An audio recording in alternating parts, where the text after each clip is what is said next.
आज मैं आपको एडवांस का एक बहुत बढ़िया सा प्रॉब्लम बताने वाला हूं पीरियोडिक क्लासिफिकेशन का, जिसमें पूछा जा रहा है कि atomic radii of fluorine and neon are respectively. अब देखो फ्लोरीन और नियोन, उस केस में बच्चे क्या मिस्टेक करते हैं मैं पहले आपको ये बताता हूं। वो देखते हैं कि फ्लोरीन, ये आपका हो गया फ्लोरीन और ये आपका क्या हो गया नियोन। जब हम लेफ्ट टू राइट जाते हैं एटॉमिक रेडियस क्या होता है, डिक्रीज होता है। जब हम टॉप टू बॉटम जाते हैं एटॉमिक रेडियस इंक्रीज होता है। तो अगर हम लेफ्ट टू राइट जा रहे हैं एटॉमिक रेडियस डिक्रीज करेगा, तो फ्लोरीन और नियोन के केस में फ्लोरीन का एटॉमिक रेडियस क्या होगा, ज्यादा होगा एज कंपेयर टू नियोन। और बच्चे क्या करेंगे, वो आंसर कौन सा लाएंगे, फ्लोरीन का ज्यादा नियोन का मतलब ऑप्शन नंबर सी लगाएंगे। बट यू नो व्हाट, आपने वो मिस्टेक कर दिया जो आपको नहीं करना चाहिए था। आपको ये पता है कि van der Waals radius is greater than metallic radius, metallic radius is greater than covalent radius, yes और नो। चलो मैं आपको बता देता हूं फिर से।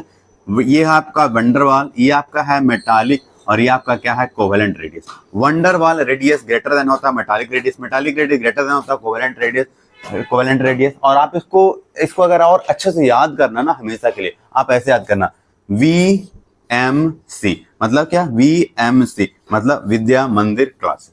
VMC van der Waals radius, metallic radius, covalent radius. तो वंडरवाल रेडियस क्या होता है, ज्यादा होता है। वंडरवाल रेडियस किस केस में हमने देखा था, जो लेस रिएक्टिव, जो इनर्ट गैस है, उस केस में वंडरवाल रेडियस होता है। तो उस हिसाब से अगर हम ये देखें कि किसका रेडियस ज्यादा हो, तो हम डायरेक्टली बोल सकते हैं सर नियोन का वंडरवाल रेडियस क्या होगा, ज्यादा होगा as compare to fluorine, as compare to fluorine. तो नियोन का अगर रेडियस ज्यादा होगा तो इसमें आंसर हमारा क्या हो जाएगा, इसमें हमारा आंसर कौन हो जाएगा, ऑप्शन नंबर ए। तो ऑप्शन नंबर सी हमारा क्या हो गया, रॉन्ग हो गया, राइट।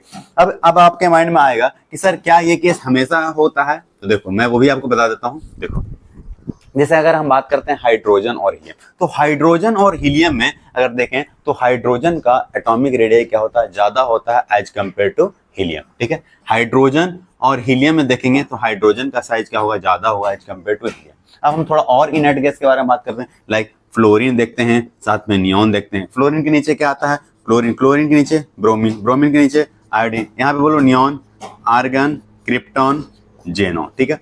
इस केस में फ्लोरीन का साइज ज्यादा होता है, इस केस में भी फ्लोरीन का साइज क्या होता है, ज्यादा होता है। सॉरी, इस केस में क्या नियोन का होगा ना, क्योंकि वंडरवाल रेडियस ज्यादा, और इस ब्रोमीन के केस में इसका ज्यादा, इसके आयोडीन के केस में इसका ज्यादा होता है। क्लियर है।